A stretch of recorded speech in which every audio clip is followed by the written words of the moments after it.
एक बार विश्वामित्र जी और वशिष्ठ जी में इस बात पर बहस हो गई कि सत्संग बड़ा है या तप।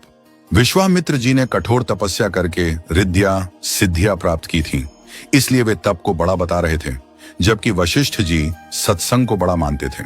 वे इस बात का फैसला करवाने ब्रह्मा जी के पास चले गए। उनकी बात सुनकर ब्रह्मा जी ने कहा, मैं सृष्टि की रचना करने में व्यस्त हूं, आप विष्णु जी के पास जाइए, वे आपका फैसला अवश्य कर देंगे। अब दोनों विष्णु जी के पास चले गए।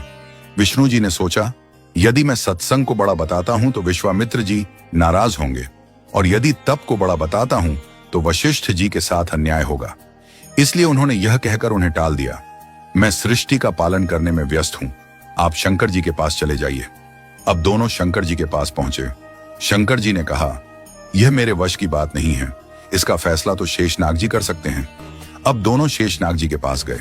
शेषनाग जी बोले, कहो मुनिवर, कैसे आना हुआ? वशिष्ठ जी ने कहा, हमारा फैसला कीजिए कि तप बड़ा है या सत्संग। विश्वामित्र जी कहते हैं कि तप बड़ा है और मैं सत्संग को बड़ा मानता हूं। शेषनाग जी ने कहा, मैं अपने सिर पर पृथ्वी का भार उठाए हुए हूं, यदि आप में से कोई थोड़ी देर के लिए पृथ्वी का भार उठा ले तो मैं आपका फैसला कर दूंगा। अब तप में अहंकार होता है। विश्वामित्र जी तपस्वी थे, उन्होंने अहंकार में भरकर कहा, पृथ्वी को आप मुझे दीजिए। विश्वामित्र जी ने पृथ्वी अपने सिर पर ले ली। अब पृथ्वी नीचे की ओर चलने लगी। शेषनाग जी बोले, विश्वामित्र जी, पृथ्वी रसातल को जा रही है। विश्वामित्र जी ने कहा, मैं अपना सारा तप देता हूं, पृथ्वी माता रुक जाए। परंतु पृथ्वी नहीं रुकी। यह देखकर वशिष्ठ जी ने कहा, मैं आधी घड़ी का सत्संग देता हूं, पृथ्वी माता रुक जाए।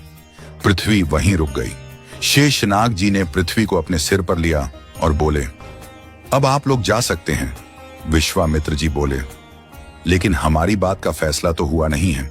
शेषनाग जी मुस्कुराते हुए बोले, फैसला तो हो चुका है, आपके पूरे जीवन के तप से भी पृथ्वी नहीं रुकी, लेकिन वशिष्ठ जी के आधी घड़ी के सत्संग से ही पृथ्वी वहीं रुक गई।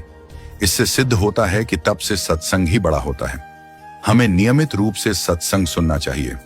जब भी कहीं सत्संग हो, उसे सुने और उस पर अमल करें। सत्संग की आधी घड़ी, तप के वर्ष 1000, तो भी नहीं बराबरी संतन की दरबार